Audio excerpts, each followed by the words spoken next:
What's up, Impact Squad? We standing up today because I want to have a conversation with you about the underrated character Orpheus. This is a very great character, and I do think that most of y'all should read this character. But before we start this video, hit that like button, hit the subscribe button, and post a comment below and let me know what you guys think about the character Orpheus. So Orpheus is a DC character that was created back in October of 2001. His creators are Dwayne Turner and Alex Simon. You see, what's interesting about the character of Orpheus is that Orpheus is a crime fighter of Gotham City, and he's part of the Bat family, but he wasn't trained by Batman. And for all those who do not know, most of the time when you're part of the Bat family or a sidekick of Batman, you get trained by Batman, and then he puts you on a costume and throw you out there to help him fight crime. In Orpheus' case, he was already a dancer, and then he ended up training in martial arts, and then he ended up getting funded by this secret organization, that we do not know their name. We just know that they were a secret organization that helped funded him and giving him his high-tech armor and his stealth suit. Batman also uses him to infiltrate Gotham street gangs to control them from within. So those are one of the things that has happened. So we do know that he wanted to avoid getting beaten up all the time because he was actually originally just a kid born and raised in Gotham City, and he ends up practicing kung fu. And also besides just practicing kung fu, he would, like I said, he was also a dancer. And when he went off to college, he was part of a dance group. And what made him want to become a superhero was that he saw poverty and oppression, brutality across the world. And not only that, he lost several of his closest friends through some of these tragedies. And that's what inspired him to become the hero. But the secret organization was the one that recruited him to become a hero. It actually was not Batman. Batman didn't want him to become a hero because he felt that he was too inexperienced. But the secret organization ends up giving him the high-tech equipment that he needed. And for a while, Orpheus actually operated out of Washington, D.C., not Gotham. He returned to Gotham 5 months after becoming Orpheus, but originally he was out there capturing crime lords and serial killers, and they actually gave him the name Orpheus. But Batman mentions to Orpheus that he heard of them before he arrived in Gotham because, it's Batman. He knows what's going on, when it's going on, whatever. He knows everything about the superhero community. But Orpheus' real name is Gavin King. His mother is a ex-dancer and his father is an ex-soldier. But the secret organization also gave him another code name, which is Brass,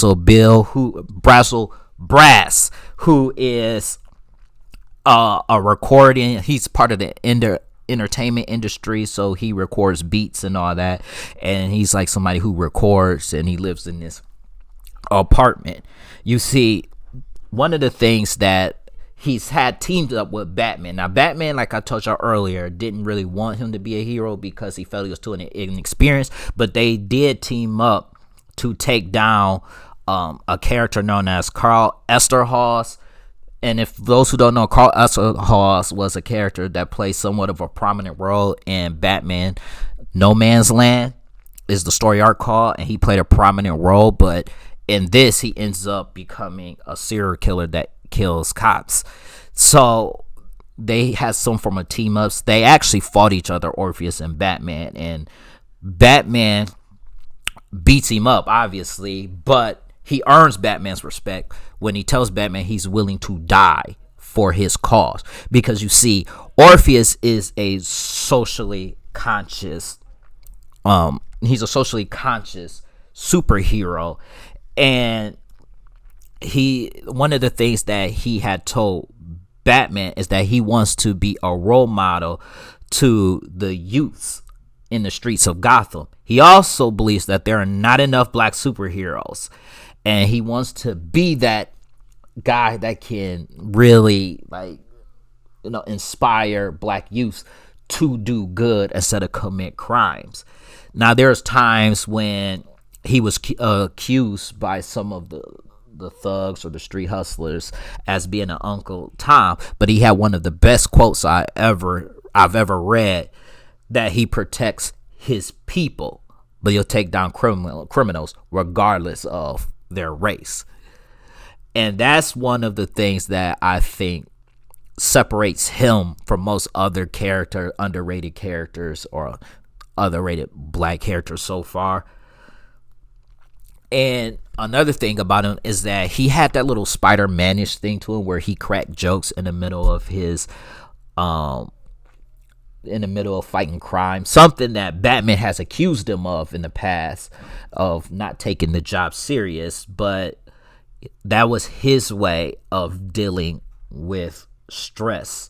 You see, one of the things that ends up going on with Orpheus is that he meets Nightwing, he met Batman, obviously he's met Black Canary, Batgirl, Onyx. He actually ends up, and the Oracle. He also met the Oracle, and actually the Oracle enlists his help to track down some of the members of a organization, and he ends up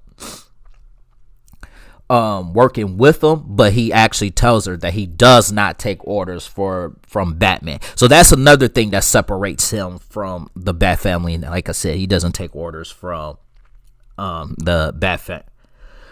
One of the things that happened to him is that when the Hill Gang leader, Capo Seago, when he's killed in a fight, Batman ends up enlisting Orpheus to take the leadership of the Hill Gang so that he could control them. When a riot starts to a waste treatment plant to the Hill, Orpheus takes control of the situation but loses to a fight to Tarantula, and he actually kind of gets beat up on that situation. And Batman, because he lost that fight, Batman enlists the help of the assassin known as Onyx, who ends up becoming his bodyguard.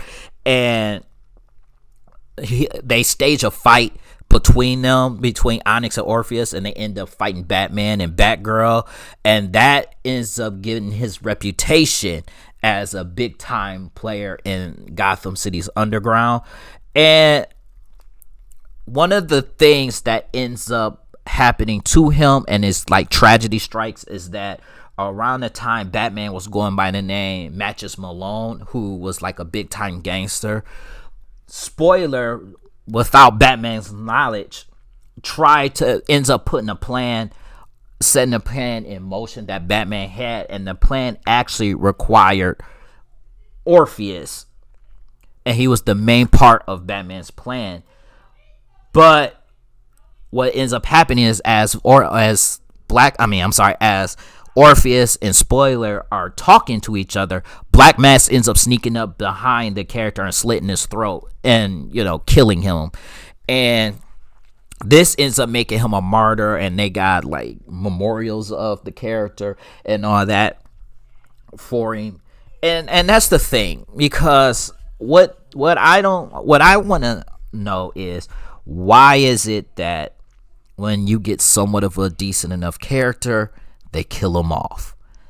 Man. But like I said, Impact Squad, this is a character that I think that if you revive him, I think you guys will actually like, because he can fight. He had his own apartment. He had his own job. He wasn't heavily reliant on Batman. He actually just worked with the Bat family. And truthfully, if he gets revived, which I hope they do someday, you can put him outside, take him outside of Gotham into, again, Washington, D.C. That's where he was originally operating at. They could have kept him there to stand. They should have kept him in Washington, D.C. And just to give y'all some perspective of his equipment. He had a mini cam, a respiratory system, a thermal imaging system, sonic gloves, and a stealth suit. He also used handguns, but the handguns were known to have rubber bullets in them, and he only used them when it was necessary. So I also want y'all to understand that. But the books that I would tell you guys to read if you're interested is Orpheus Rising. That book is the introduction of Gavin. I would tell you to read War Drums and War Games. Those two. War Games is the death of Orpheus, and War Drums is the beginning of to when he tries to take control and be a major player in Gotham's underground. So those are the books that I will recommend you guys to read if you want to know more about the character. I'm going to end this video. If you made it to the end of the video, I thank you and I appreciate that you listened to the end of this video. Also, I want to give a shout out to a podcast that I think you guys should listen to called Real Ninja Reviews. I'm also on it. I think that we are going to grow as a family, and that's something that I think you guys should keep your eyes out on too. Okay, Impact Squad, peace out, everyone.